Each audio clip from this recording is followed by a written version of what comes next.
Здравей, гангстър спасител. Значи Мрачен говореше за теб. А той къде е? И защо Джони те изпрати? Откъде на къде Джони ще ти вярва? Едно по едно. Първо, той е на 7-ми етаж и се лекува.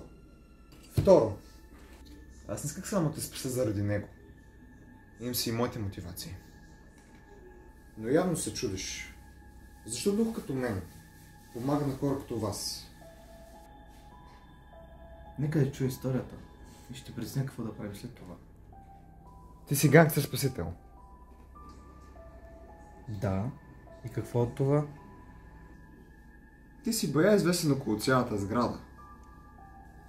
Всички духове говорят за твоите уникални артефакти, които могат да спират духовете.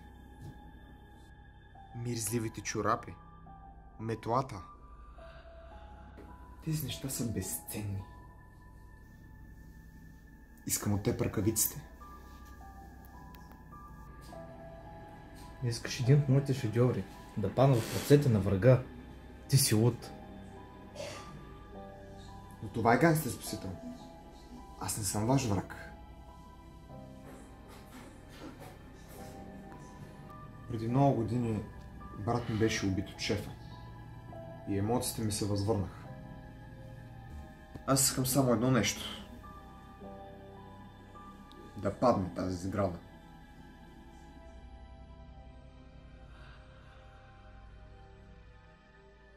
И за да го направя това, ще имам нужда от твоите ледени ръкавици, за да ви помогна в тази предстояща война.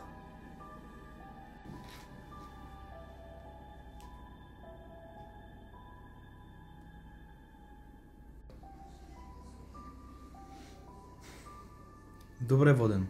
Помислих си и реших да ти ги дам. Но само едната. Ако всички оцелеем до края на тази война, ще дам и другата ръкавица. Така, ако смяташ да се измъкнеш с тези възможни лъжи, ще се измъкне само с една ръкавица.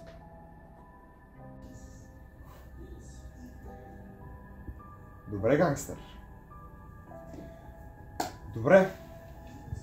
Явно можеш да се пазариш.